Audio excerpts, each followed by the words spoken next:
नमस्ते। श्रीमान वेंकटनाथार्यः कवितार्किः केसरी वेदांताचार्यवर्यो में सन्निधत्तां सदाकृति रामानुज दयापात्रं ज्ञान वैराग्यभूषणं श्रीमद्वेंकटनाथार्यं वन्दे वेदान्तदेशिकं लक्ष्मीनाथ समारंभां नाद यामन मध्यमाम् अस्मत् आचार्यपर्यन्तां वन्दे गुरुपरम्परां यो नित्यमच्युत पदाम्बुज युग्मरुक्म व्यामोदः स्ततितृणानि तृणाय मेने अस्मद्गुरोर्भगवतोऽस्य दयैक सिन्धोः रामानुजस्य चरणौ चरणं प्रपद्ये ज्ञानानन्दमयं देवं निर्मलस्फटिकाकृतम् आधारं सर्वविद्यानां हयग्रीवमुपास्महे दिसन्तु मे देव सदा त्वदीयाः दयातरङ्गानुचराः कटाक्षाः श्रोत्रेषु पुंसाम् अमृतं क्षरन्तीं सरस्वतीं संस्कृतकामधेनुं यच्चाभवद्भक्तजनार्तिहं तु पितृत्वम् अन्येषु अभिचार्यतोर्णं स्तम्पे अवतारम् अनन्यलब्धं लक्ष्मीनृसिंहं शरणं प्रपद्ये श्री विष्णुचित्त कुलनंदन कल्पवल्लीं श्री रंगराज हरिचंदन योगदस्यां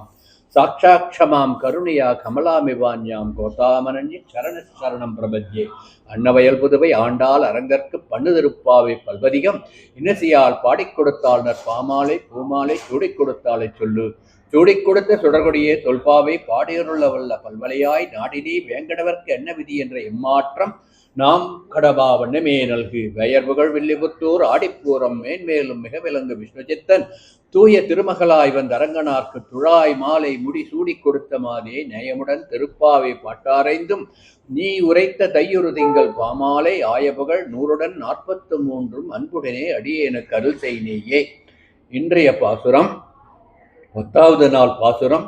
நோற்று சுவர்க்கம் புகுகின்ற அம்மனாய் மாற்றமும் தாராரோ வாசல் திறவாதார் நாற்றத் தொழாய்முடி நாராயணன் நம்மால் போற்றப்பறை தரும் புண்ணியனால் பண்டொரு நாள் கூற்றத்தின் வாய்வீழ்ந்த கும்பகருணனும் தோற்றும் முனைக்கே பெருந்துயில்தான் தந்தானோ ஆற்ற அனந்தலுடையாய் அருங்கலமே தேற்றமாய் வந்து திரவேலூர் எம்பாவாய். இந்த பாசுரத்தினுடைய சுவாபதேசம் அனுபவிப்பதற்கு முன் வழக்கம் போல பாசுரத்தினுடைய பிரதிபத அர்த்தத்தை அனுபவித்து விட்டு பிறகு உள்ளுரை பொருள் என்று சொல்லுகின்ற சுவாபதேசத்தை அனுபவிப்போம். கோபி நடுவுல கிருஷ்ணன், பக்கத்துல கோபி, அப்புறம் ஒரு கிருஷ்ணன், அப்புறம் ஒரு கோபின்ட்டு எல்லாரும் கைகோர்த்து கொண்டு கிருஷ்ணானுபவத்தை அனுபவித்தார்கள் என்று சொல்லுவது இந்த பாசுரம். இதைத்தான் பஜனை சம்பிரதாயத்திலே எல்லோரும் கைகோர்த்து கொண்டு ஆடி பாடி கிருஷ்ண அனுபவம் பெறுகின்றார்கள் அல்லவா. அது போன்று இந்த கிருஷ்ணாமிர்தத்திலே லீலாசகர் அனுபவித்தது போன்று, இது லீலாசகர் எழுதின அந்த ஸ்லோகம். அப்படி அவர் அனுபவித்தது போன்று கிருஷ்ணானுபவத்தை உள்ளே உறங்கிக் கொண்டிருக்கின்ற நீ மட்டும் தனியாக அனுபவிக்கின்றாயே. கிருஷ்ணானுபவம் என்ற சொர்க்கத்திலே நீ இருப்பதனால் கிருஷ்ணன் உன்னுடன் தான் இருக்கின்றான். அந்த அனுபவத்தினால் தான் உறங்குவது போல் நீ எழுந்து வராமல் வாயும் பேசாமல் இருக்கின்றாய் என்று சொல்லுவதாக நாம் அனுபவிக்க வேண்டும். இதைத்தான் அர்ஜுனா, என்னிலும் வேறு பொருள் இல்லை, அண்ட சராசரமும் ஒரு மணியில் கோர்க்கப்பட்ட நூல் போல் என்னிடம் இருக்கின்றன என்று எம்பெருமான் ஸ்ரீ கிருஷ்ணன் பகவத்கீதையிலே சொன்னதை நாம் நினைத்து பார்க்க வேண்டும். ஏனென்றால் எப்படி அங்கனாம் என்று ஒவ்வொரு கோபிகைக்கு நடுவிலே கிருஷ்ணன் இருப்பது போன்று இந்த அண்ட சராசரமும் ஒவ்வொரு மணி ஒரு நூலிலே கோர்த்தால் எப்படி இருக்குமோ அதுபோன்று என்னுடன் இருக்கின்றது என்று கிருஷ்ணன் சொன்னதை நாம் இங்கு நினைத்து பார்க்க வேண்டும். ஆகவேதான் உள்ளே உறங்கிக் கொண்டிருக்கின்ற தோழியினுடைய அந்த கிருஷ்ணானுபவ அனுபவத்தை சொல்லுவதற்காக நோற்று சுவர்க்கம் என்ற வார்த்தையை சொன்னால் புகுகின்ற அம்மனாய் என்று சொல்லி அவள் கிருஷ்ண அனுபவம் என்ற சொர்க்கத்திலேயே திளைத்து கொண்டிருக்கின்றாள் என்று நமக்கு எடுத்து காட்டுகின்றாள் என்று நாம் அனுபவிக்க வேண்டும்.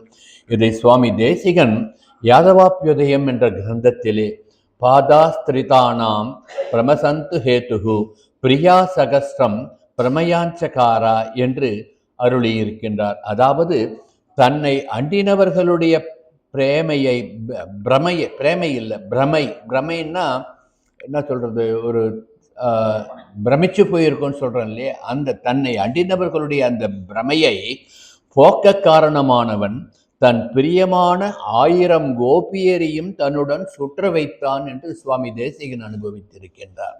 இதுதான் பகவத்கீதையிலே எம்பெருமான் சொன்னான் அல்லவா, அண்ட சராசரங்களும் ஒரு நூலில் கோர்த்த மணி போல் என்னிடம் இருக்கின்றன என்பது போல். லீலாசுகர் அனுபவித்தார் அல்லவா, ஒரு கோபி ஒரு கிருஷ்ணன், ஒரு கோபி ஒரு கிருஷ்ணன் என்று கைகோர்த்து கொண்டு நர்த்தனமாடினார்கள் என்று அந்த அனுபவத்தை தான் சுவாமி தேசிகன் யாதவாபியுதயத்திலே எடுத்து காட்டியிருக்கின்றார். இந்த வகையிலே இந்த நோற்று சுவர்க்கம் உகுகின்ற அம்மனாய் என்பதற்கு நாம் அடையாளம் கொள்ள வேண்டும். பொதுவாக என்ன சொல்லுவார்கள், கோபியர்களுக்கு எது சொர்க்கம்? கோபியர் என்றால் ஆயர்பாடி கோபியர் மட்டுமல்ல, ஜீவாத்மாக்களாகிய நம் அனைவரையும் கோபியர் என்று உதாகரித்து காட்ட ஒரு உதாரணமாகத்தான் சொல்லுகின்றாள். நாம் தான் கோபியர், நாம் எல்லோருமே கோபியர். அந்த எம்பெருமானுடைய அனுபவத்திலே திளைத்துக் கொண்டிருக்கின்றோம். கண்ணன் இருக்கும் இடம்தானே கோபியருக்கு சொர்க்கம். கண்ணனை அனுபவிப்பது தானே ஜீவாத்மாக்களாகிய நமக்கு சொந்தம். ஆகவே கோபியர் என்று ஆண்டாள் சொல்லுவது நம்மைத்தான், ஜீவாத்மாக்களாகிய நம்மைத்தான் என்று இந்த பாசுரத்திலே நாம் அனுபவிக்க வேண்டும். சொர்க்கத்தில் இருக்கும் ஒருவன் வீட்டின் கதவை கூட திறக்காதவள் என்று தங்களுடன் ஒரு வார்த்தை கூட பேசாமல் தனக்குத்தானே கிருஷ்ணானுபவத்தை அனுபவித்துக் கொண்டிருக்கின்றாளே என்று சொல்லுவதாக இந்த பாசுரத்தை ஏற்கனவே நாம் அனுபவித்தோம். ஆகையினால் உன் அனுபவத்தை எங்களுக்கும் தா, அந்த அனுபவத்தின் மூலம் எங்களை வழிகாட்டு என்று கெஞ்சுவதாக ஆண்டாள் நாச்சியார் இங்கு சொல்லி அம்மனாய் என்று சொல்லுகின்றாள் என்றும் நாம் அனுபவிக்கலாம். அம்மன் ஆய், அம்மா தாயே என்று கெஞ்சுவதாகவும் நாம் அனுபவிக்கலாம். இப்படி ஆண்டாள் காட்டுகின்ற இந்த ஸ்வர்க்கம் எது? பகவானோடு பகவத் சிந்தனையோடு இருப்பதுதான் சொர்க்கம். கண்ணனை நினைப்பதுதான் சொர்க்கம். எம்பெருமானை மனதிலே கொள்ளுவதுதான் சொர்க்கம் என்று ஆண்டாள் நாச்சியார் காட்டுகின்றாள். இதைத்தான் தைத்திரிய உபனிஷத்திலே வேதமும் சொன்னது. ரசோ வைசஹா ரசக்ருஹ்யேவாயம் லப்தாவானந்தி பவதி. தைத்திரிய உபனிஷத் சேவிக்கிறோம் இல்லையா? இப்படி பகவான் தான் எல்லா இன்பங்களுக்கும் இருப்பிடம். ரசோ வைசஹா, அவன்தான் அனைத்துக்கும் ரசமாக இன்பங்களின் இருப்பிடமாக இருக்கின்றான். இதைத்தான் பாகவதத்திலே 1வது ஸ்கந்தத்திலே 1வது அத்தியாயத்திலே 4வது ஸ்லோகத்திலே சொல்லியிருக்கின்றார்கள். ஸ்வர்காய லோகாய சகஸ்ர சமமாசதா.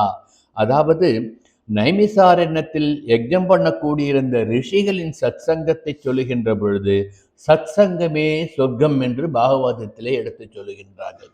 ஆகவே அங்கு நைமிசாரண்யத்திலே எம்பெருமானை நினைத்து ஹோமங்களும் யாகங்களும் பண்ணார்கள் அல்லவா ரிஷிகள், அதுபோன்று இந்த சத்சங்கத்திலே பாகவதர்களாகிய நாம் எல்லோரும் கிருஷ்ணானுபவம் என்ற சொர்க்கத்தை அனுபவிப்பதற்காக கூடியிருப்பதனால் நமக்கு சொர்க்கம் எது? கிருஷ்ணானுபவம் தான் சொர்க்கம். நமக்கு சொர்க்கம் எது? இந்த திருவாலயம் தான் சொர்க்கம். நமக்கு நாராயணன் எது? ஸ்ரீ லக்ஷ்மி ஹயக்ரீவனும் ஸ்ரீ லக்ஷ்மி நிருசிம்ம பெருமாளும் தான் நமக்கு சொர்க்கம் என்று நாம் இதை அனுபவிக்க வேண்டும். இப்படி இது மாதிரி எம்பெருமான் இருக்கும் இடம்தான் சொர்க்கம் என்பதை நமக்கு இன்னொருத்தரும் ரொம்ப அழகாக காட்டிட்டு போயிருக்கார். யாரு? ஆஞ்சநேய மகாபிரபு. அவர் என்ன சொன்னார்? ராமன் சொர்க்கத்துக்கு வா என்று கூட்ட பொழுது போனாரா? கூட போனாரா? நான் போக மாட்டேன். சொர்க்கத்தில் போனால் சதா பஷ்யந்தி சூரையா, கண்ணு மழிக்காம கண்ணை இமை கொட்டாமல் உன்னை பார்த்துட்டு இருக்கணும். எனக்கு அது வேண்டாம். எனக்கு என்ன வேணும்? ராமநாமம் என் காதில் ஒலித்து கொண்டே இருக்க வேண்டும். அதுதான் எனக்கு சொர்க்கம். எத்திர எத்திர ரகுநாத கீர்த்தனம் தத்திர தத்திர கதமஸ்தகாஞ்சலிம் என்றார் அல்லவா? எங்கு ராமநாமம் ஒலிக்கின்றதோ அங்கு நான் இருப்பேன். அதுதான் எனக்கு சொர்க்கம் என்று காட்டினார். இப்படி ராமன் இருக்கும் இடமே தனக்கு சொர்க்கம் என்று சீதா பிராட்டியும் நமக்கு எடுத்து காட்டினாள். வால்மீகியிலே நாம் அனுபவிக்க வேண்டும். ராமாயணத்திலே ஒரு காட்சி. காடேக வேண்டும் என்று கைகேயி தந்தையின் வாக்காக ராமனிடம் வந்து சொல்லுகின்றாள். மன்னவன் பணியென்று ஆயினும் உன் பணி மறுப்பனோ என்று உடனே நான் காட்டுக்கு போகின்றேன் என்று மரபுரி தரித்து கானகம் போவதற்கு தயாராகி வந்துவிட்டான். தன்னுடைய தாயார்களிடம், கௌசலையிடம், சுமித்திரையிடம், கைகேயிடம் கூட சொல்லிக்கொண்டு விடைபெறுகின்ற பொழுது இறுதியாக சீதா பிராட்டியிடம் வந்து, நான் தந்தை வாக்கை நிறைவேற்றுவதற்காக கானகம் 14 வருஷம் போக போகிறேன். இந்த 14 வருஷமும் 14 நொடி போல் கரைந்து போய்விடும். கானகம் என்பது கடினமான இடம். அங்கு உனக்கு சரியாக இருக்காது. நீ வர வேண்டாம். நீ இங்கேயே இரு. நான் 14 வருஷத்திலே திரும்பி வந்துட்டேன் என்று சொன்ன பொழுது சீதை கடிந்து பல வார்த்தைகள் கேட்பார். அப்பொழுது கடைசியாக சீதை கேட்பது, நான் கேட்கும் ஒரு கேள்விக்கு மட்டும் நீங்கள் பதில் சொல்லிவிடுங்கள். அந்த பதிலை கொண்டு நான் கானகத்திற்கு வருவதா வேண்டாமா என்பதை நீங்களே நிர்ணயம் பண்ணுங்கள் என்று சொல்லி, சொர்க்கம் என்றால் என்ன, நரகம் என்றால் என்ன என்று கேட்கிறார். உடனே எம்பெருமான் ராமன் சொர்க்கம்னா அப்படி விளக்கம்லாம் சொல்றார். அது கிடையாது, ராமன் எங்கு இருக்கின்றானோ அதுதான் எனக்கு சொர்க்கம். ஆகவே நீ இருக்கிறது காடாக இருந்தாலும் சரி, பாலைவனமாக இருந்தாலும் சரி, அந்த இடத்தில் ராமனோடு இருப்பதுதான் எனக்கு சொர்க்கம் என்று அடையாளம் காட்டினாள் சீதா பிராட்டி. இங்கு ராமன் என்பது பரபிரம்மம், சீதா என்பது ஜீவாத்மா என்று எடுத்து, இந்த ஜீவாத்மா பரபிரம்மத்தோடு இணைந்து இருக்கின்ற பொழுதுதான், பரபிரம்மத்தினுடைய நினைவை தன் மனதிலே கொள்ளும் பொழுதுதான் சொர்க்க அனுபவத்தை பெறுகின்றது என்று எடுத்து காட்டுகின்றால் வால்மீகி ராமாயணத்திலே.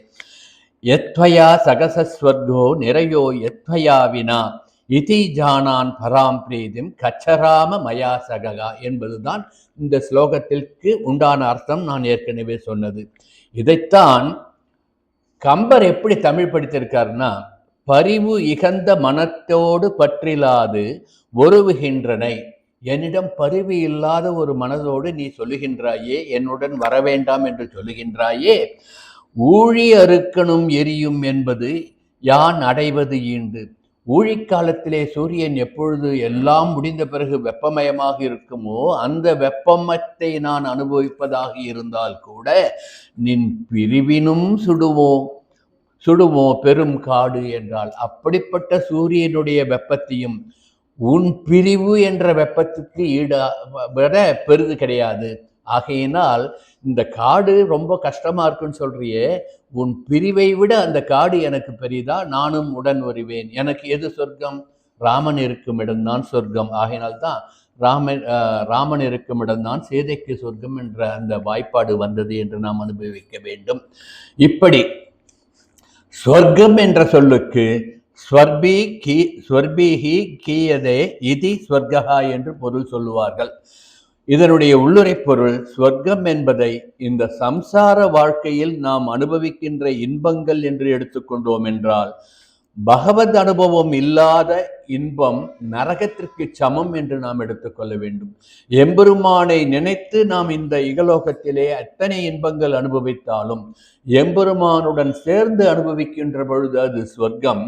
எம்பெருமானுடைய நினைவு இல்லாமல் எம்பெருமானை விலக்கி வைத்துவிட்டு என்னதான் செல்வம் சேர்த்து கொண்டு என்னதான் இன்பம் அனுபவித்தாலும், இந்திரிய சுகங்களை அனுபவித்தாலும் அது நரகத்திற்கு சமம் என்பதுதான் இந்த பாசுரத்திலே ஆண்டாள் நாச்சியார் நமக்கு சொல்லுகின்றாள்.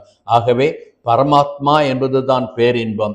அதை கொண்டு மற்றதை சாதிக்கலாம். அதனாலேயே அனைத்தையும் அடைவிப்பவன் எம்பெருமான் தான் என்பதை நாம் உணர வேண்டும். இதைத்தான் நேற்றைய பாசுரத்திலே ரக்ஷக ரக்ஷிய பாவம் என்று, காப்பவன் காப்பாற்றப்படுபவர்கள் என்று நேற்று அனுபவித்ததை இன்று மனதிலே கொள்ளுங்கள்.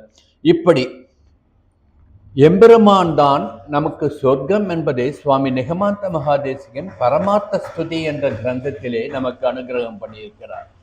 கிருபணஹா சுதீய கிருபாசகாயம் சரணம் துவாம் ரணபுங்கவ பிரபன்னாக அபவர்க நயாதனன்ய பாவகா வரிவஸ்ய ரசமேக மாத்ரியந்தே என்று திருப்புட்குழியிலே எழுந்தருளியிருக்கின்ற அந்த எம்பெருமானை மங்களாசாசனம் பண்ணும் விதமாக சுவாமி நிகமாந்த மகாதேசிகன் அனுகிரகம் பண்ணியுள்ள இந்த பாசுரத்திலே திருப்புட்குழியிலே எழுந்தருளியிருக்கின்ற எம்பெருமானே, பக்தியோகத்தை செய்ய தகுதியற்ற அடியார்கள் நீ கருணைக்கடலாய் நிற்பதை அறிந்து கொண்டு நீ காத்தருள்வாய் என்று கூறிய அறிவுடன் உன்னை சரணமடைகின்றார்கள்.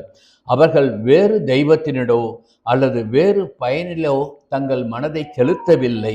அவர்கள் மோட்சத்தில் பெறப்போகின்ற அந்த இன்பத்தை உன்னை சரணடைந்ததனால் இந்த லோகத்தில் அவர்கள் வாழும் பொழுதே அவர்களுக்கு நீ மோட்சானந்தத்தை, சொர்க்க அனுபவத்தை கொடுத்து விடுகின்றாய் என்று பரமார்த்த ஸ்துதியிலே நமது ஆச்சாரியன் சொன்னதையும் நாம் இங்கு அனுபவித்து பார்க்க வேண்டும். அதைத்தான் நோற்று சுவர்க்கம் புகுகின்ற அம்மனாய் என்று ஆண்டாள் நாச்சியார் இந்த பாசுரத்திலே எடுத்து காட்டுகின்றாள் என்று அனுபவிக்க வேண்டும். ஆகவே எம்பெருமானை சரணடைந்து அவன் சரணங்களில் நாம் அனுபவிக்கின்ற இன்பம்தான் ஸ்வர்க்கம் என்று நாம் அனுபவிக்க வேண்டும்.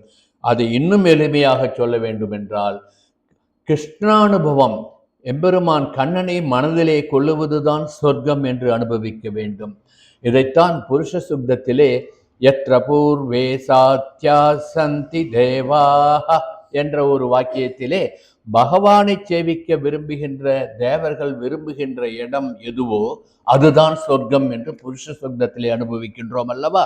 அந்தபடி பரமபதமான வைகுண்டம் எங்கு இருக்கும் என்றால் இந்த சத்சங்கத்திலே இருக்கின்றது. எல்லோரும் ஒரே கருத்தோடு ஒத்த மனதோடு எம்பெருமானுடைய சரணமே சரணம் என்று பற்றி கொண்டு கிருஷ்ணானுபவத்தில் திளைக்க வேண்டும் என்று வந்திருக்கின்றோம் அல்லவா?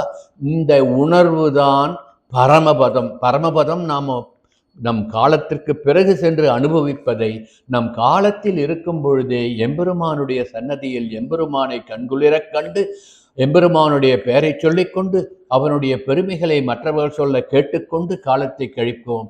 பிராத காலையிலே இங்கு வந்து இந்த சத்சங்கத்திலே சேர்ந்திருக்கின்றோம் அல்லவா?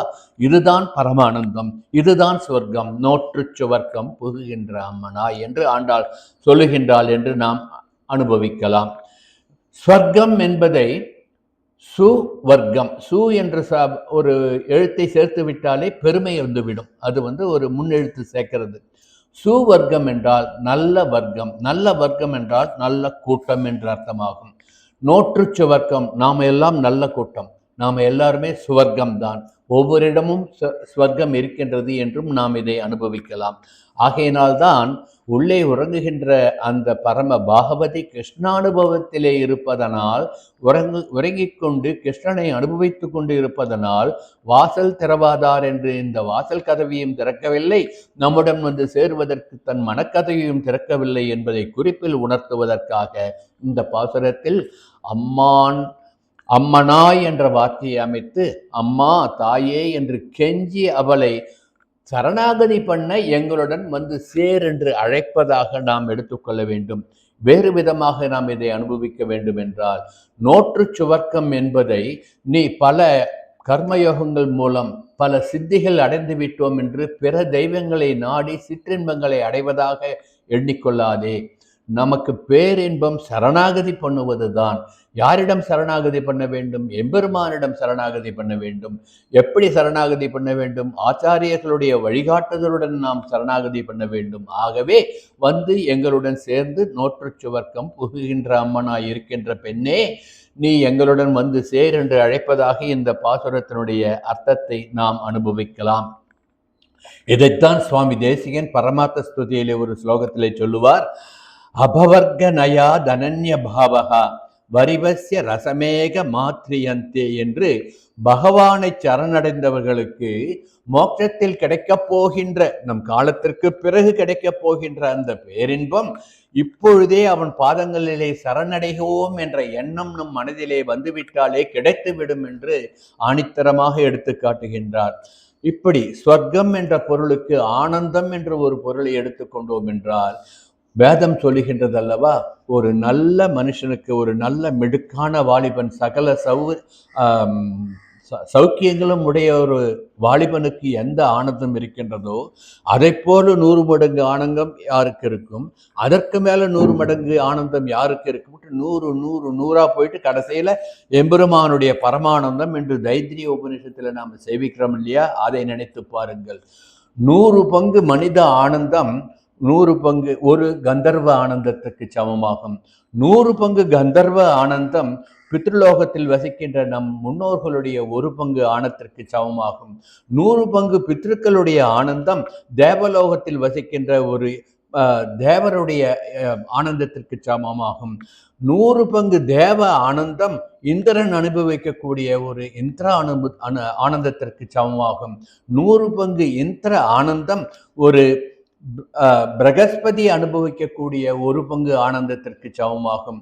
100 பங்கு பிரகஸ்பதி ஆனந்தம் அங்கு ஒரு பிரஜாபதி அனுபவிக்கக்கூடிய ஆனந்தத்திற்கு சமமாகும்.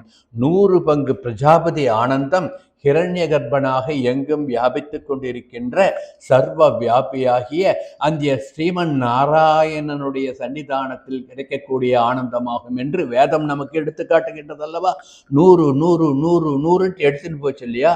அப்போ இந்த இகத்திலே நாம் அனுபவிக்கின்ற இந்த சுகங்கள், இந்திரிய சுகங்கள் ஒரு பங்கு என்றால், எம்பெருமானாகிய அந்த எம்பெருமானை அனுபவிக்கின்ற பேரானந்தம் எத்தனை 100 பங்கு அதிகம் என்று வேதம் நமக்கு எடுத்து காட்டுகின்றது. ஆகவேதான் ஆனந்தத்திற்கு எல்லை எம்பெருமானிடம் சரணடைந்து அவனை சரணாகதி பண்ணி அதனால் கிடைக்கக்கூடிய பேரின்பம் என்று நாம் அனுபவிக்க வேண்டும்.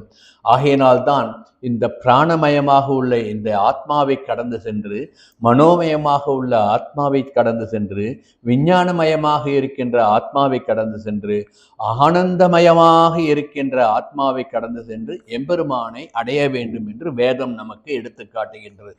அப்போ கூட அந்த வேதம் இவ்வளவு சொல்லிட்டு என்ன சொல்றது, கடைசியில இவ்வளவுலாம் சொன்னேன்ட்டு வேதம் தனக்குத்தானே சொல்லிக்கிறதான். எம்பெருமானுடைய ஆனந்தத்திற்கு ஒரு அளவுதான் காட்ட முடிஞ்சதே தவிர அந்த பேரானந்தத்தை ஒரு இதுதான் இவ்வளவுதான் என்று ஒரு நிலைப்பாட்டிலே என்னால் கூட சொல்ல முடியவில்லை. யதோ வாசா நிபத்தந்தே அப்ராபிய மனசா சகா ஆனந்தம் பிரம்மணோ வித்வான் நபிவேதி குதச்சனேதி என்று வேதம் சொல்லுகின்றது. எம்பெருமானுடைய ஆனந்தம் என்பதை இவ்வளவுதான் என்று என்னால் அறுதியிட்டு சொல்ல முடியவில்லை என்று வேதமும் சொல்லுகின்றது. இப்படிப்பட்ட ஆனந்தம், பரமானந்தம் எங்கு கிடைக்கும்? எம்பெருமானை நாம் மனதிலே கொள்ளுவதால் கிடைக்கும். அதுதான் சொர்க்கம் என்று நாம் அனுபவிக்க வேண்டும். ஆகவே புலன் சார்ந்த இன்பங்கள் எல்லாம் சொர்க்கம் அல்ல, எம்பெருமானை அனுபவிக்கும் இன்பமே சொர்க்கம் என்று இந்த பாசுரத்திலே ஆண்டாள் நாச்சியார் நமக்கு காட்டுகின்றாள். அடுத்து மாற்றமும் தாராரோ வாசல் திறவாதார் என்று சொல்லுகின்றாள். நீங்கள் வாயிற்கதவை திறக்காவிட்டாலும் ஒரு வார்த்தையாவது பேசக்கூடாதா என்று ஒரு ஆதங்கத்திலே கேட்கின்றாள். இது யதார்த்தமா நம்ம எடுத்து போவோம். ஒரு ராத்துக்கு போறோம், கதவை தட்டுறோம், பதில் சொல்ல கொஞ்ச நாழியாருது, திருப்பியும் கதவை தட்டுறோம், பதில் வரலன்னா உள்ள இருக்கிறவா ஒரு வார்த்தை கூடியா நம்ம சொல்லக்கூடாது, வரேன் வரலன்னு சொல்லக்கூடாதான்னு ஒரு ஆதங்கத்துல நாம சொல்றோம் இல்லையா. அதைத்தான் மாற்றமும் தாராரோ. பெண்ணே, நீ உள்ளே கிருஷ்ணானுபவத்திலே உறங்கிக் கொண்டிருக்கின்றாய், நாங்கள் உன்னை பிரார்த்திக்கின்றோம், அம்மனாய் என்று வேண்டுகின்றோம், அம்மா தாயே என்று பிரார்த்தனை பண்ணுகின்றோம், அப்படியும் இறங்கி ஒரு வார்த்தை கூட சொல்லக்கூடாதா என்று கேட்கின்றாள். நேற்று என்ன பண்ணா? தூங்குகின்ற பெண் வார்த்தை சொல்லாத உடனே மாமியர் அவளை எழுப்பீரோன்ட்டு உடனே மாமி கிட்ட சிபாரிசுக்கு போனா, இன்னைக்கு ஒரு வார்த்தையாவது பேசக்கூடாதான்னு கேட்கின்றாள் என்று நாம் அனுபவிக்க வேண்டும். உள்ளே உறங்குபவள் சத்பாத்திரம். சத்பாத்திரம் என்றால் அவள் தகுதியை உடையவள். ஆகவே ஏற்ற கலங்கள் என்று இந்த பாசுரத்தில் அவளை நாம் அனுபவிக்க வேண்டும். இதே ஏற்ற கலங்கள் யார் என்பதை பின்னால வர பாசுரத்தில் இன்னும் கொஞ்சம் அதிகமா விளக்கம் நாம் அனுபவிக்க போறோம். இங்கே உள்ளே உறங்குகின்ற தோழி ஏற்ற கலங்கள் என்று சொல்லி நாற்றத்துழாய்முடி நாராயணன் என்று அடுத்த வார்த்தையை சொல்லுகின்றார். நீ கிருஷ்ணானுபவத்திலே தான் திளைத்துக் கொண்டிருக்கின்றாய் என்பது எங்களுக்கு தெரியும். எப்படி தெரிகின்றது என்றால், இங்கு அந்த துளசி மனம் கமழ்கின்றதே, துளசி வாசனை இங்கு வீசுகின்றதே. துளசி வாசனை எங்கு இருக்கும்? எம்பெருமான் கண்ணன் எங்கு இருக்கின்றானோ அங்கு துளசி வாசனை இருக்கும். நீ உறங்குவது போல் யோகி செய்து கொண்டிருக்கின்றாய். அப்படி என்றால் நீ கிருஷ்ணானுபவத்திலே திளைக்கின்றாய். அது எப்படி எங்களுக்கு தெரிய வந்தது என்றால், இங்கு துளசி மனம் கமழ்கின்றது. அப்படி என்றால் கண்ணன் உள்ளே உன்னுடன் இருக்கின்றான். ஆகவே அவனையும் அழைத்து கொண்டு நாம் எல்லோரும் கண்ணனை அனுபவிக்க வேண்டும் என்று பிரார்த்தனை பண்ணுவதாக ஒரு அர்த்தம் எடுத்துக்கொள்ளலாம். நாற்றத்துழாய் என்பது நாற்றத்துழாய்முடி நாராயணன் என்று இந்த பாசுரத்தில் மட்டும்தான் திருப்பாவியிலே துழாய் என்ற இந்த வார்த்தையை ஆண்டாள் நாச்சியார் பிரயோகம் பண்ணி இருக்கின்றாள். 30 பாசுரத்திலையும் பாருங்க, இந்த துழாய் என்ற இந்த பதம் இந்த ஒரு பாசுரத்தில் மட்டும்தான் இருக்கும். அதுதான் இந்த பாசுரத்தினுடைய சிறப்பு. நாராயணனுக்கு மிகவும் பிரீத்தியான, நாராயணனை நமக்கு அடையாளம் காட்டக்கூடிய அந்த துழாயை ஒரு பாசுரத்திலே வைத்து போற்றி சொல்லி இருக்கின்றாள் என்று நாம் அனுபவிக்க வேண்டும். நாற்றத்துழாய், துளசியை நாம் திருத்துழாய் திருத்துழாய்னுவோம். தமிழ்ல பேசும்போது திருத்துழா திருத்துழான்னு சொல்லிட்டு இருக்கும். திருத்துழாய், துழாய் என்றால் துளசி. எத்திர துளசி காஷ்டவந்தி தத்திர சன்ஹிதோ ஹரிஹி என்பது சுபாஷிதம். எங்கு துளசி இருக்கின்றதோ அங்கு எம்பெருமான் இருக்கின்றான் என்று தெரிந்து கொள் என்று சுபாஷிதம் சொல்லுகின்றது. சுபாஷிதம்னா நம்ம பழமொழின்ற மாதிரி சமஸ்கிருதத்தில் சுபாஷிதம் நல்ல வார்த்தை சொல்லுகின்றது. எங்கே துளசி காஷ்டம் இருக்கின்றதோ அங்கு பரமாத்மா நித்தியவாசம் பண்ணுகின்றான் என்று விஷ்ணு சித்தர் ஆண்டாளை எங்கு கண்டெடுத்தார்? ஒரு துளசி வனத்திலே ஒரு துளசி செடியின் கீழே தானே கண்டெடுத்தார். ஆகவே துளசிக்கு ஒரு பெருமை, ஆண்டாள் நாச்சியாரை நமக்கு கொடுத்ததனால் துளசிக்கு ஒரு ஏற்றம் என்றும் நாம் அனுபவிக்கலாம். ஆகவே துளசியை கிரகிக்கும் பொழுது எப்படி கிரகிக்க வேண்டும் என்றும் நம் பெரியவர்கள் சாஸ்திரம் மூலம் நமக்கு சொல்லிக் கொடுத்திருக்கின்றார்கள். துளசி அமிர்த ஜன்மாசி சதாத்வம் கேசவ பிரியே என்று சொல்லிவிட்டு தான் துளசியை நாம் கிரகிக்க வேண்டும். கேசவனுக்கு பிரீத்தியாக இருப்பதனால் துளசி தேவியை உன்னை நாங்கள் கிரகிக்கின்றோம் என்று பிரார்த்தனை பண்ணிவிட்டு தான் துளசியை பறிக்க வேண்டும் என்று சாஸ்திரம் சொல்லுகின்றது. ஸ்ரீமத் பாகவதத்திலே துளசியினுடைய மகிமை 3வது ஸ்கந்தத்திலே அற்புதமாக சொல்லப்பட்டிருக்கின்றது. துளசியே மகாலட்சுமி என்று சொல்லப்படுகின்றது. ஆகவே துளசி வனத்தில் ஒரு துளசி காஷ்டத்தின் கீழே கிடைத்த இந்த ஆண்டாள் நாச்சியாரே மகாலட்சுமி என்று நாம் அனுபவிக்க வேண்டும். இதைத்தான் திருவிருத்தத்திலே ஆழ்வார் எப்படி அனுபவிக்கின்றார்? தெய்வத்தன்ன துழாய்த்தாராயினும் தழையாயினும் தன் கொம்பதாயினும் கீழ்வேராயினும் நின்ற மண்ணாயினும் கொண்டு வீசுமினே என்று துளசியினுடைய பெருமையை சொல்லுகின்றார். அதாவது துளசியினுடைய செடியாக இருந்தாலும் சரி, அதனுடைய ஒரு இலையாக இருந்தாலும் சரி, அதனுடைய ஒரு கொம்பாக இருந்தால், வாடி வதங்கி காஞ்சி போன கொம்பாக இருந்தாலும் சரி, இது எதுவுமே இல்லைன்னா துளசி இருந்தது இல்லையா அந்த மண், அந்த மண்ணாடாலும் சரி எங்கும் துளசி மனம்தான் கமழும். ஆகவே துளசிக்கு ஏற்றம் என்று ஆழ்வார் அனுபவித்ததை நாம் இங்கு அனுபவிக்க வேண்டும்.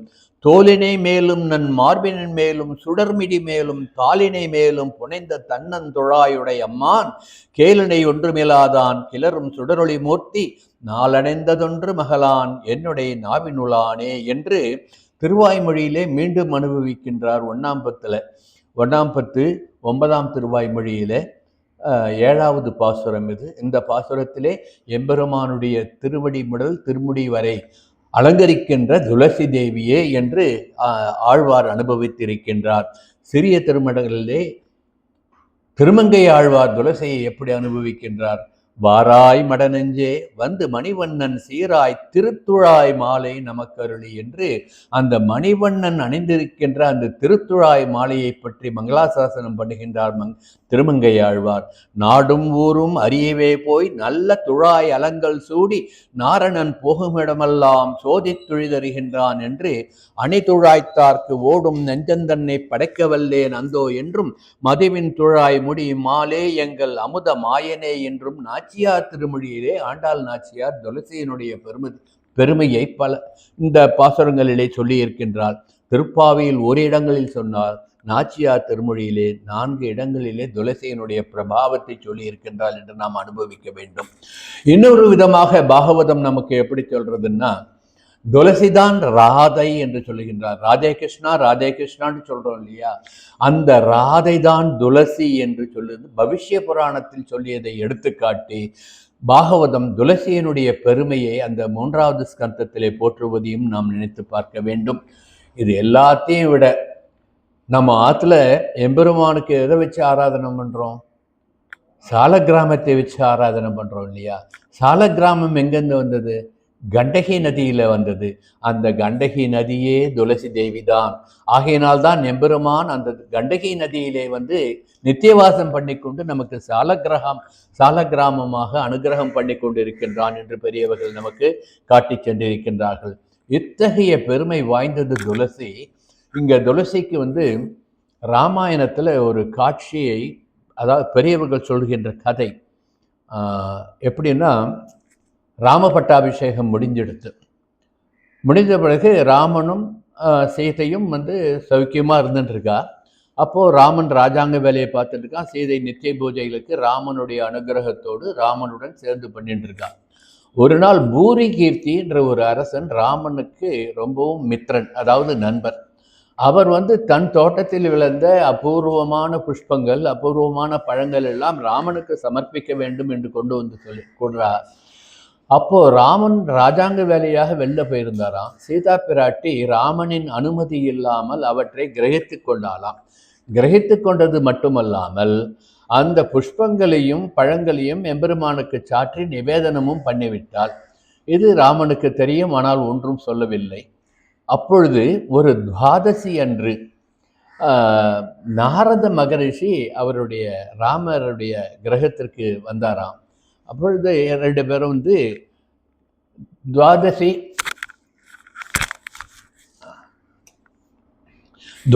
பாரணை பண்ணணுன்ட்டு பிரார்த்தனை பண்ணுறா. துவாதசி பாரணை பண்ணணுன்ட்டு பிரார்த்தனை பண்ணும்போது சீதா பிராட்டி வந்து நாரதரைக்கு வந்து அர்க்கிய பாத்திரம் கொடுத்து சமர்ப்பிச்சு அவரை அமர சொல்லிட்டு துளசி தேவியை வந்து சேவிச்சுட்டு வந்துடுறேன்ட்டு துளசி மாடத்தை சுற்றி வருகின்ற பொழுது அவள் புடவையினுடைய முந்தாணி நுனிப்பட்டு ஒரு துளசி தளம் கீழே விழுந்து விட்டதாம்.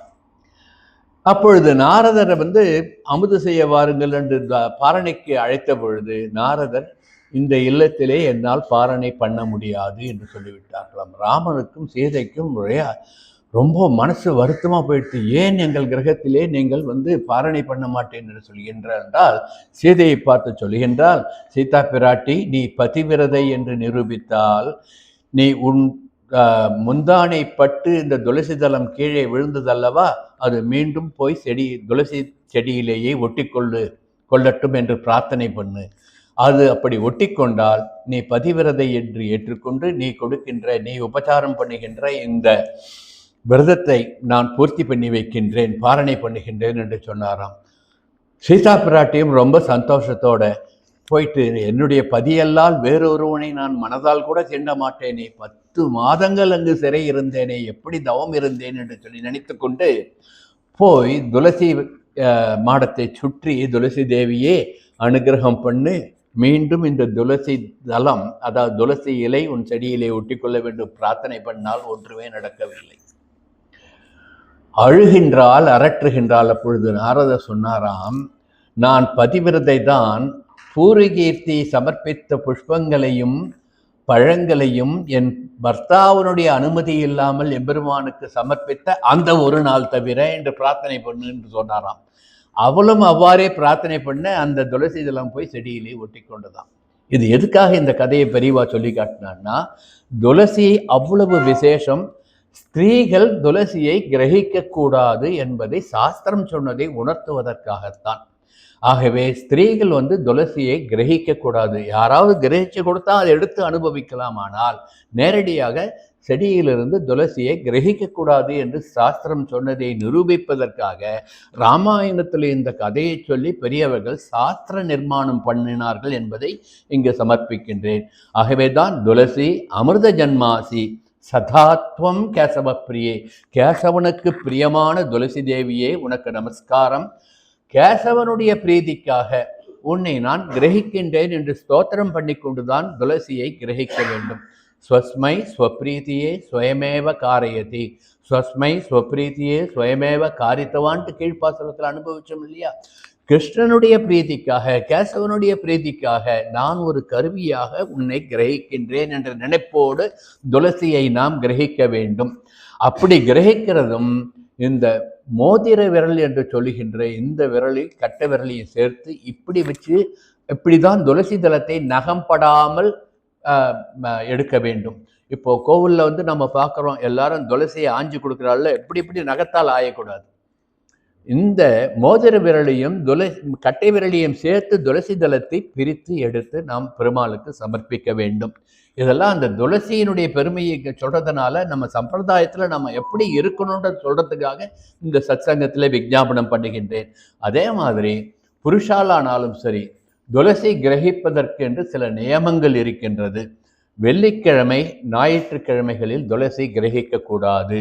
அதே போல மாசப்பிறப்பு, அமாவாசை, துவாதசி என்ற திதிகளிலே துளசியை கிரகிக்கக்கூடாது.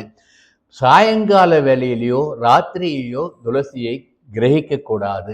இதெல்லாம் சாஸ்திரம் விதித்த வழிகள். ஆகவே இதையெல்லாம் மனதிலே கொண்டுதான் துளசியை கிரகிக்க வேண்டும். ஆகையினால்தான் பகவான் கிருஷ்ணன் என்ன சொன்னான் பகவத்கீதையிலே, பத்ரம் புஷ்பம் பலம் தோயம் ஏமே பக்தியா பிரயச்சதி. பக்தியுடன் எனக்கு ஒரு பழமோ ஒரு புஷ்பமோ அல்லது எதுவுமே இல்லாவிட்டால் ஒரு துளசீதளமோ போதும் என்னை அனுபவிப்பதற்கு என்றான்.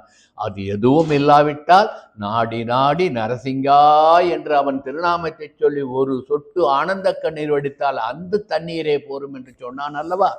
ஆகவேதான் துளசிக்கு பெருமை. இத்தகைய பெருமையான துளசியை தசமஸ்கந்தத்திலே 4வது ஸ்லோகம் 81வது அத்தியாயத்திலே பகவான் சொல்லி இருக்கின்ற இதே ஸ்லோகத்தை கண்ணன் குச்சேலரிடம் சொன்னதாகவும் இருக்கும். நீங்க பார்த்துக்கோங்க, எம்பெருமான் பகவத்கீதையில சொன்ன ஸ்லோகம் குசேலரிடம் கண்ணன் சொன்னதாக ஸ்ரீமத் பாகவதத்திலே தசமஸ்கந்தத்திலே 81வது அத்தியாயத்திலே 4வது ஸ்லோகம் குறித்து வச்சுக்கோங்க, போய் பார்த்துக்கோங்க. இது ஒண்ணு. துளசியினுடைய பெருமையை ஆழ்வார் நமக்கு எடுத்து காட்டுகிறார். ஆழ்வார் என்றால் இங்கு நான் கூரத்தாழ்வாரை சொல்கின்றேன். கூரத்தாழ்வார் நமக்கு எப்படி எடுத்து காட்டினார்னா, கூரத்தாழ்வார் வைபவம் எல்லாருக்குமே தெரியும்.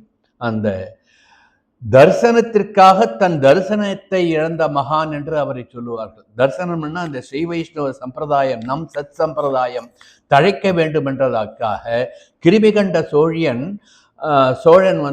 சர்வம் சிவமயம் என்று சொன்ன பொழுது அதை மறுத்து சர்வம் கிருஷ்ணன் ஜெகத்மயம் என்று நிர்தாரணம் பண்ணினார். அதற்கு அபராதமாக கிருஷ்ணநாமத்தை சொன்னதற்காக அந்த கிருமிகண்ட சோழன் இவருடைய கண்ணை எடுத்து விடு என்று சொன்ன பொழுது, நீ என்ன எடுப்பது, நானே என் கண்ணை பொசுக்கிக் கொள்கின்றேன் என்று பொசுக்கிக் கொண்டார் அல்லவா. நம் தரிசனத்திற்காக தன்னுடைய தரிசனத்தை இழந்த மகான் கூரத்தாழ்வான். அத்தகைய கூரத்தாழ்வான் எம்பெருமானருக்காக காவி உடை தரித்து கொண்டு எம்பெருமானார் போல் அங்கு அந்த அரசனுடைய சபைக்கு சென்றார். அவர் கண்ணை இழந்த பிறகு திருமாலிருஞ்சோலை எம்பெருமானுக்கு கைங்கரியம் பண்ணி கொண்டிருந்தார். ஏன்னா ராமானுஜர் தீர்த்த யாத்திரை வெளியில போயிட்டார், இந்த கிருமிகண்ட சோழனுடைய அராஜகம் தாங்க முடியவில்லை என்று. அப்பொழுது திருமாலிருஞ்சோலை எம்பெருமானுக்கு புஷ்ப கைங்கரியம் பண்ணி கொண்டிருந்த பொழுது அசரீரி போல் ஒரு குரல் ஒலிக்கின்றது. உனக்கு இவருக்கு தான் கண்ணு தெரியல, எதிர யார் வந்திருக்காருன்னு தெரியல, தெரிந்தாலும் அந்த குரல் கேட்கின்றது, உனக்கு என்ன குறை என்று கேட்கின்றது. எனக்கு ஒரு குறையும் இல்லை, ஆனால் குறை என்று ஒன்று இருக்கின்றது, அந்த குறையை உங்களால் தீர்த்து வைக்க முடியாது என்று சொன்னாராம். வந்திருக்கிறது எம்பெருமான் என்று இவருக்கு தெரிந்து விட்டது, அதை பின்னால் சொல்றேன். என் குறையை உங்களால் தீர்த்து வைக்க முடியாது. என்னால் தீர்த்து வைக்க முடியாதா? நான் எல்லாத்தையும் தீர்த்து வைக்கிறேன், என்ன குறைன்னு கேட்டாராம். அந்த குரல் எம்பெருமான் அங்க வந்திருக்க கேட்டதுக்கு, எனக்கு ஆயர்பாடியிலே கிருஷ்ணன் கூட அந்த சிறுவர்கள்லாம் கூடி கொஞ்சி விளையாடி அவனை மிதித்து அவனை தழுவிக்கொண்டு கிருஷ்ணானுபவம் அனுபவித்தார்களே, அந்த அனுபவம் எனக்கு கிடைக்குமா? அது அன்று ஆயர்பாடியில் கிருஷ்ணன் அவதாரம் பண்ண போது நடந்தது. நான் இப்பொழுது இந்த கலியுகத்தில் இருக்கின்றேனே, எனக்கு கிடைக்காதே. அந்த அனுபவம், அந்த ஒரு நிலைமையை உன்னால் கொடுக்க முடியாது. நீ எம்பெருமானாக இருந்தாலும், நீ பெருமாளாக இருந்தாலும் உன்னால் முடியாதுன்னாராம் கூரத்தாழ்வார். உடனே எதிரே இருந்தவர், இவருக்கு தான் கண்ணு தெரியாது, உனக்கோ கண்ணு தெரியாது, நான் தான் நாராயணன் என்பதை நீ எப்படி தெரிந்து கொண்டாய் என்றால், அதை சொல்லவும் வேண்டுமோ, நாற்றத்துழாய் முடி நாராயணன், கண்ணன் இருக்கும் இடத்தில் துளசி மனம் கமிழும், நீதான் நாராயணன் என்பதை நான் புரிந்து கொண்டேன் என்றாராம். இது இந்த கதையை எதுக்கு சொன்னா, நாற்றத்துழாய்முடி நாராயணன், எம்பெருமான் இருக்கும் இடத்தில் அந்த துழாய் மனம் இருக்கும் என்பதை சொல்வதற்காக சொன்னேன். இப்படிப்பட்ட நாற்றத்துழாய்முடி நாராயணன் அவன் யார்? நம்மால் போற்றப்பறை தரும் புண்ணியனால் என்று சொல்லுகின்றாள். இப்படி கண்ணனுடைய வெளித்தோற்றத்தை முதலில் சொல்லிவிட்டு அவன்தான் நாம் போற்ற பறை தரும் புண்ணியன் என்று சொல்லுகின்றார். இதைத்தானே ஆழ்வார் சொன்னார், கற்பார் ராமனை அல்லால் மற்றும் கற்பரோ. என்ன திடீர்னு ராமனுக்கு போயிட்டீங்கன்னு நீங்க நினைக்கலாம். ஏன்னா அடுத்த பாசனத்துல என்ன சொல்ல, அடுத்த வரியில என்ன சொல்ல போறா, கும்பகர்ணனும் தோற்றும் உனக்கே பெருந்துயில் தான் தந்தானோன்னு. அப்போ ராமாயண நிகழ்வை அவள் எடுத்து சொல்லுவதனால் இங்கு கற்பார் ராமபிரானை அன்றி மற்றும் கற்பரோ என்று ஆழ்வாருடைய மங்களாசாசனம் பண்ண அந்த நினைவை நாம் மனதிலே கொள்ள வேண்டும். ஆகவேதான் ஆரண்ய காண்டத்திலே ராமனுடைய பெருமையை சொல்லுகின்ற பொழுது, ராமோ விக்கிரகவான் தர்மஹா சாது சத்திய பராக்கிரமஹா என்று வால்மீகி ராமாயணத்திலே ராமனுடைய பராக்கிரமம், அவனுடைய பெருமை, அவன் தர்மத்தினுடைய ஸ்வரூபம் என்பதை எடுத்து காட்டினார் ஆழ்வார். அதைத்தான் சுவாமி நிகமாந்த மகாதேசிகன் தர்மோ விக்கிரகவான் அதர்ம விரதிம் தன்வீச தன்வீதனகா என்று தசாவதார ஸ்தோத்திரத்திலே அனுபவித்து கொடுத்தார் அல்லவா. இதைத்தான் கம்பன் தர்மத்தின் தனிமூர்த்தி என்று அழகாக தமிழ்படுத்தி சொல்லியிருக்கின்றார். இதையெல்லாம் நாம் மனசிலே நினைத்து பார்த்தோம் என்றால் எங்கு ஆண்டாள் பாசுரத்தை கூட இதை எப்படி கோர்த்து பார்க்கலாம் என்ற அனுபவமும் நமக்கு கிடைத்துவிடும். அத்தகைய தனிமூர்த்தியாகிய பறை தரும் புண்ணியனாகிய அந்த எம்பெருமானை பாட நீ வாராய் என்று அழைக்கின்றாய் என்று நாம் அனுபவிக்க வேண்டும். ஆகவேதான் ராமநாமம் கேட்கும் இடத்தில்தான் நான் இருப்பேன் என்று ஆஞ்சநேயர் சொன்னதை அனுபவித்தோம் அல்லவா. அதுமோ சொர்க்கமே எனக்கு கிடைத்தாலும் அது எனக்கு வேண்டாம் என்று நிராகரித்தார் ஒரு ஆழ்வார். எல்லாரும் உங்களுக்கு தெரியும். தொண்டரடிப்புடி ஆழ்வார் என்ன சொன்னார்? பச்சை மாமலை போல் மேனி பவளவாய் கமலச்செங்கன் அச்சுதா அமரேரே என்று பாடி பரவுகின்ற இந்த சுவையை தவிர எனக்கு இந்திரலோகமாலும் அச்சுவை பெறினும் வேண்டேன், எனக்கு வேண்டாம் என்று நிராகரித்தார் அல்லவா.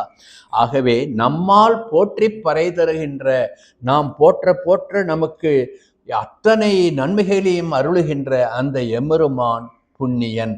அந்த புண்ணியன்தான் தர்மமாக தர்மஸ்வரூபமாக இருக்கின்ற எம்பெருமான் ஸ்ரீமன் நாராயணன் ராமனாக அவதாரம் பண்ணி இருக்கின்றான் என்று இங்கு காட்டுவதாக நாம் அனுபவிக்கலாம். எம்பெருமானுக்கு போற்ற பறைதரும் புண்ணியனால் என்று இங்கு சொல்லி இருக்கின்றார். போற்ற என்றால் என்ன? போற்றுதல், மங்களாசாசனம் பண்ணுதல். நம்ம தினமும் ஆற்றுல சகஸ்ரநாமம் சேவிக்கிறோம் இல்லையா, அதில் ஒரு ஸ்லோகம் ஞாபகப்படுத்தி பாருங்க. ஸ்தவ்ய ஸ்தவ பிரிய ஸ்தோத்ரம்ட்டு சொல்கிறோம் இல்லையா. எம்பெருமானுக்கு எது பிரீத்தி? அவனுடைய பெயரை சொல்லி கொண்டிருப்பது, அவனை மங்களாசாசனம் பண்ணுவது தான் எம்பெருமானுக்கு பிரீத்தி, அவனுக்கு பிரீத்தி. ஆகவே போற்ற பறைதரும் என்று போற்ற என்ற பதத்தை ஆண்டாள் நாச்சியார் இங்கு சொல்லுகின்றாள். இதையே பாதுகா சகஸ்ரத்திலே ஒரு ஸ்லோகத்திலே சுவாமி பாதுகா சகஸ்திலே சுவாமி நிகமாந்த மகாதேசிகன் ஒரு ஸ்லோகத்திலும், ஸ்ரீ ஹயக்ரீவ ஸ்தோத்திரத்திலே ஒரு ஸ்லோகத்திலும் எம்பெருமானுடைய இந்த காருண்யத்தை, அவருடைய பாத விசேஷத்தை நாம் போற்றி பரவுவதால் நமக்கு கிடைக்கின்ற விசேஷத்தை அனுகிரகம் பண்ணி கொடுத்திருக்கின்றார். அதையும் அனுபவிப்போம். பரிசர வினதானாம் மூர்த்தினி துர்வர்ண பக்தி பரிணமயசி சௌரேகே பாதுகேத்வம் சுவர்ணம் குஹ கஜன விதூரே சத்பதே லப்த விருத்தே கணு கழு விதிஸ்தே கோபியசௌ தாது வாத்தகா என்று பாதுகா சகஸ்ரத்திலே ஒரு ஸ்லோகம். அதாவது பாதுகையை போற்றி பாடுவது தானே பாதுகா சகஸ்ரம். எம்பெருமானியே தாங்கிக் கொண்டிருக்கின்ற அந்த பாதுகையினுடைய பிரபாவத்தை சொல்ல வந்த சுவாமி நிகமாந்த மகாதேசிகன், நீ எப்படிப்பட்ட ஒரு அற்புதத்தை செய்கின்றாய், எங்கள் பிரம்மா எங்கள் சிரசிலே எழுதியிருக்கின்ற அந்த பிரம்மலிபி என்று சொல்லுகின்ற எங்களுடைய விதியை கூட மாற்றக்கூடிய வல்லமை உன் பாதம் எங்கள் சிரசில் பட்டதனால் ஏற்படுகின்றது. அதனால்தான் நம்ம சடாரி சாய்க்கும் பொழுது தலை வணங்கி அதை நாம் ஏற்றுக்கொள்ள வேண்டும். ஏன்னா சடாரி நம்ம ஆழ்வார் பாதத்தை தாங்கி கொண்டு வருகின்றார், எம்பெருமானுடைய திருவடிகளை நம் தலை மீது சமர்ப்பிக்கின்றாள் என்பதனால் தான் சடாரியை தலை வணங்கி நாம் ஏற்றுக்கொள்கின்றோம். அதைத்தான் இங்கு சுவாமி நிகமாந்த மகாதேசிகன் பாதுகா சகஸ்ரத்திலே சொல்லுகின்றார். பாதுகா தேவியே, உன்னுடைய சரணம் பட்டதனால், அதாவது உன்னுடைய திருப்பாதம் பட்டதனால் எங்கள் தலையெழுத்தே மாறிவிட்டது, என்ன ரசவாதம் பண்ணினாய் நீ என்று அனுபவிக்கின்றாய். இதே கருத்தை ஹயக்ரீவ ஸ்தோத்திரத்திலும் சொல்லுகின்றால். லக்ஷ்மி ஹயக்ரீவனுடைய பிரபாவத்தை சொல்லுகின்ற பொழுது, விலுப்த மூர்த்தின் எலிவிக்ரமானாம் சுரேந்திர சூடாபத லாலிதானாம் ஸ்வதங்கிரி ராஜீவ ரஜகணானாம் பூயான் பிரசாதோ மயிநாத பூயாத்து என்று ஹயக்ரீவ பெருமாளே எங்களுடைய ஒவ்வொரு தலையிலும் பிரம்மன் எழுதிய பிரம்மலிபி என்ற அந்த தலையெழுத்தையே மாற்றக்கூடிய உன் திருவடி துகள்கள் என் திருமுடியிலே படட்டும், என் சிரசிலே படட்டும் என்று பிரார்த்திக்கின்றார். ஆகவே எம்பெருமானுடைய திருவடி துகள் நம் தலையிலே பட்டால் தலையெழுத்து கூட மாறிவிடும் என்பதனால்தான் சத் சங்கத்திலே இங்கு நாம் அனுபவிக்கின்றோம், அவன் திருவடியிலே சரணமடைவதற்காக. இதைத்தான் ஆண்டாள் நாச்சியார் போற்ற பறைதரும் புண்ணியன் என்று நமக்கு எடுத்து காட்டி இருக்கின்றாள் என்று நாம் அனுபவிக்க வேண்டும். போற்ற பறைதரும் புண்ணியன் பெருமாள் தான் தெரிகிறது. நம்மால் போற்றப்பறை தரும் புண்ணியன் என்று ஏன் ஒரு நம்மால் என்ற ஒரு வார்த்தையை சேர்த்தால்? இந்த வார்த்தையை 2 விதமாக நாம் அனுபவிக்கணும். நம்மால் என்பது நாம், நம்ம அனைவரையும் குறிக்கும். நம்மால் போற்றப்படுகின்றான். யார் அவனை போற்றுகிறது? நம்மால் போற்றப்படுகின்றான். இதைத்தான் ஆழ்வார் சொன்னார். எம்பெருமான்ட்ட சண்டை போட்டார்.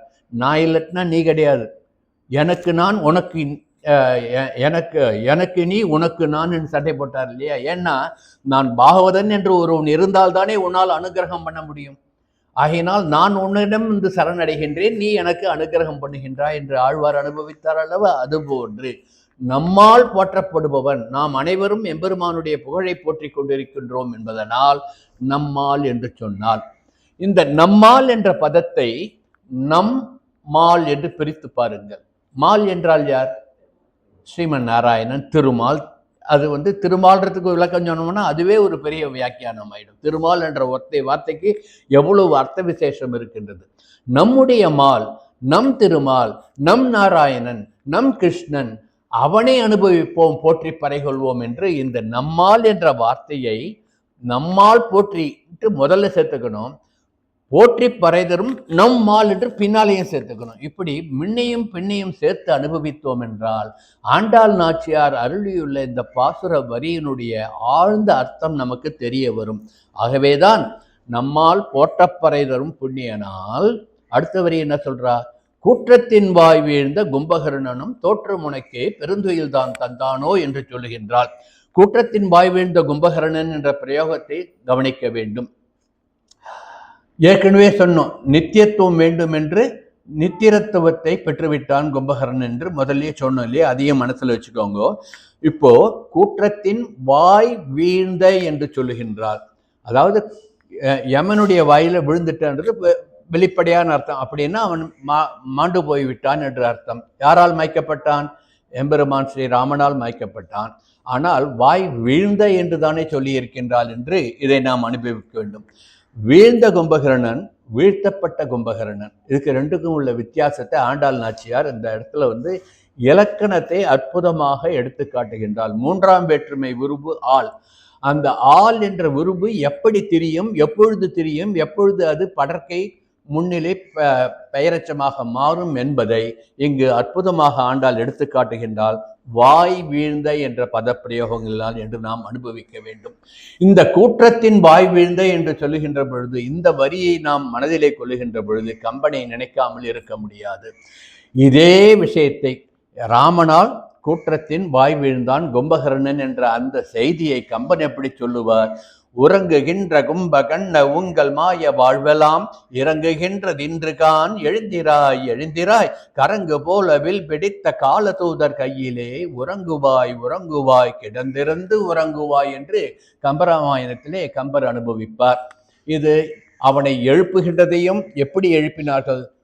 அவன் தூக்கத்தில் இருக்கா யானையை விட்டு மிதிக்க சொன்னான், கடப்பாறையை குட்டி குத்தி பார்த்தா, அத்தனை பேரை வந்து மிதிக்க சொன்னான். அப்பதான் அவன் தூக்கம் கொஞ்சம் கலைஞ்சுதான். அதை தான் உறங்குகின்ற கும்பகண்ணன்ற வார்த்தையில சொல்றான். அதுக்கு வியாக்கியானம் சொல்றதுன்னா இன்னும் நிறைய சொல்லிட்டு போகணும்.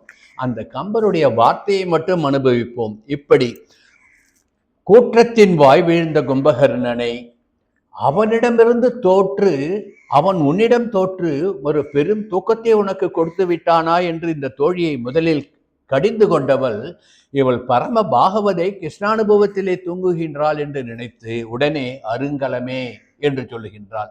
அருங்கலம் என்றால் சத்பார்த்தம், நல்ல தோழியே, நல்ல பாகவதியே, கிருஷ்ணனையே சதா சர்வகாலமும் நினைத்து கொண்டிருக்கின்ற என் தோழியே, தேற்றமாய் வந்து திரைவேலோர் எம்பாவாய் என்று சொல்லுகின்றாள். தேற்றமாய் என்றால் தெளிந்து எழுந்துவாய். என்றால் நீ கிருஷ்ணானுபவத்திலே திளைத்து கொண்டிருக்கின்றாய், அதே தோற்றத்தோடு வந்து விடாதே, உன்னை திருத்தி கொண்டு வந்து கதவை திற என்று சொல்லுகின்றாள். இது சூட்சமமான ஒரு அர்த்தம். அதை எடுத்துக்காட்டி ராமாயண நிகழ்வை எடுத்துக்காட்டி சுவாமி பெரியவாச்சான் பிள்ளை அற்புதமாக வியாக்கியானம் பண்ணியிருப்பார். சுக்ரீவன் கார்காலம் முடிந்த பிறகு ராமனுக்கு உதவி பண்ணுவதாக வாக்கு கொடுத்திருந்தான். கார்காலம் முடிந்தது, சுக்ரீவன் வரவில்லை. அப்பொழுது ராமன் லக்ஷ்மணனை அனுப்பி சுக்ரீவனிடம் அந்த வாலியை மாய்த்த அம்பு இன்னும் என்னிடம் இருக்கின்றது என்று சொல்லிவிட்டு வா என்று சொல்லுவான். அப்படின்னா என்ன அர்த்தம்? வாலிக்கு எப்படி மோட்சம் போச்சோ அது மாதிரி உனக்கும் ஆயிடு, நீ சொன்ன சொல்லை காப்பாற்றாவிட்டால் என்று சொல்லுவது. லக்ஷ்மணன் என்றாலே கோபத்தினுடைய ஸ்வரூபம் இல்லையா? அவன் கோபமாக அந்த சுக்ரீவனுடைய அரண்மனைக்கு வந்த பொழுது அங்கே யார் அவருக்கு சுக்ரீவனுக்கு மதிமந்திரி? ஹனுமார். அவர் புரிஞ்சுட்டார் சுக்ரீவனுடைய இப்போ அதான் லக்ஷ்மணனுடைய கோபத்தால் சுக்ரீவனால் தாங்க முடியாது, இதை குறைக்கணும்னா என்ன பண்ணணும்? அவர் மற்ற பெண்களை ஏறெடுத்து பார்க்காத அந்த லக்ஷ்மணன் முன்பு ஒரு பெண்ணை கொண்டு போய் நிறுத்துவோம் என்று, சுக்ரீவா நீ இப்போ எதிர போகாத, தாரையை அனுப்பிவிடு. தாரையும் சுக்ரீவனும் சுகபோகத்திலே உள்ளே சயனராயர்கள் இருந்தார்கள். அப்பொழுது அலங்க பலங்க நெகிழ்ந்த உடைகளுடன் தாரை எதிரே வந்து சரணம் பண்ணாலாம். ஒரு பெண் எதிர வந்த உடனே கோபமெல்லாம் போயிடுத்து தலையை குடிஞ்சுட்டாராம் யாரு? லக்ஷ்மணன். அதுதான் அந்த நிகழ்வை எடுத்து காட்டி இங்கு தேற்றமாய் வந்து திற, படுக்கையிலிருந்து அப்படியே எழுந்து விழுந்து நெகிழ்ந்த உடையோடு வந்து விடாதே, நன்றாக உன்னை திருத்தி கொண்டு நல்ல முறையிலே வந்து கதவை திரை என்று அந்த ராமாயண நிகழ்ச்சியை உதாரணம் காட்டி சுவாமி பெரியவாச்சான் பிள்ளை இந்த வார்த்தைக்கு வியாக்கியானம் பண்ணியிருக்கின்றாய் என்று நாம் அனுபவிக்க வேண்டும். ஆகவே இந்த விஷயத்துல வந்து வால்மீகி ராமாயணத்துல சொல்லியிருக்கின்ற நிலைமைக்கும் கம்பன் சொல்லியிருக்கின்ற நிலைமைக்கும் கொஞ்சம் கருத்து வேறுபாடு இருக்கு. அதெல்லாம் இப்ப நமக்கு வேண்டாம். நாம வந்து இப்போ ராமாயண உபன்யாசம் கிடையாது இது. ஆகையினால அதை சொல்லியிருக்கான்றது மட்டும் நினைத்து கொண்டு வழக்கம் போல் ஏல் ஓர் எம்பாவாய் இதை மனதிலே ஏற்று தெளிந்து நன்றாக நினைத்து கொண்டு வாய் என்று தோழியை அழைக்கின்றாள் என்று நாம் எடுத்துக்கொள்ள வேண்டும். ஒவ்வொரு பாசுரத்திலும் 6வது பாசுரத்திலிருந்து 15வது பாசுரம் வரை உள்ள 10 பாசுரங்களில் 10 தோழிகளை எழுப்புவது போன்ற ஒரு வியாஜ்யத்தை கொண்டு ஒரு மூலத்தை கொண்டு 10 ஆழ்வார்களை துயிலெழுப்பி அவர்களுக்கு மங்களாசாசனம் பண்ணி அவர்களை தன் நோன்பிற்கு வழிகாட்ட ஆச்சாரிய புருஷர்களாக அழைத்து போனால் என்று அனுபவித்து வருகின்றோம் அல்லவா? அந்த வகையிலே இந்த பாசுரத்திலே துயிலெழுப்பப்படுகின்ற ஆழ்வார் பேயாழ்வார் என்று நாம் அனுபவிக்க வேண்டும். பேயாழ்வார் வந்து அவருடைய பாசுரங்களை நாம் அனுசந்தானம் பண்ணி பார்த்தோம் என்றால் எம்பெருமானை அவர் எப்படியெல்லாம் அனுபவித்தார், துழாய்மாலை சூடிய அந்த எம்பெருமானை எப்படியெல்லாம் அனுபவித்தார், துளசியை எப்படியெல்லாம் அனுபவித்தார் என்பதை அவர் பாசுர வாயில்களாக தெரிந்து கொண்டு இந்த பாசுரத்திலே சொல்லப்படுவது அந்த பேயாழ்வார் என்ற ஆழ்வார் என்று நாம் உள்ளர்த்தம் புரிந்து கொள்ள வேண்டும் என்று நமது பெரியவர்கள் காட்டி சென்றிருக்கிறார்கள். ஆகவே பூரண சரணாகதி மட்டும்தான் மோட்சத்திற்கான ஒரே மார்க்கம். புத்தி கூர்மையும் அதனால் பெற்ற விபரீத ஞானமும் பிற தெய்வங்களை நாடி சிற்றின்பங்களை பெறுவதும் அல்லது சிற்றின்பம் தரக்கூடிய சில வரங்களை பெறுவதும் ஞானம் கிடையாது தோழியே. நமக்கு பகவத் சேவை, பகவத் அனுபவம், கிருஷ்ண அனுபவம் தான், அவரிடம் சரணடைவதுதான் பேரின்பம், அதுதான் நமக்கு சொர்க்கம் என்பதை இந்த பாசுரத்திலே ஆண்டாள் நாச்சியார் காட்டியிருக்கின்றாள் என்று சொல்லி, செய்யாதன செய்யோம் தீக்குறளை சென்றோதோம் என்று சங்கல்பம் பண்ணிக்கொண்டு நாராயணனே நமக்கே பறை தருவான் என்பதை பரிபூர்ணமாக பூர்ண நம்பிக்கையுடன் மனதிலே கொண்டு உய்யும் வகை அறிவோம் என்று பிரார்த்தித்து இந்த பாசுரத்தினுடைய சுவாபதேச அர்த்தத்தை இந்த அளவிலே பூர்த்தி பண்ணுகின்றேன். ஆண்டாள் திருவடிகளே சரணம். கவிதார்க்கிக சிம்மாய கல்யாண குணசாலினே ஸ்ரீமதே வெங்கடேசாய வேதாந்த குரவே நமஹ.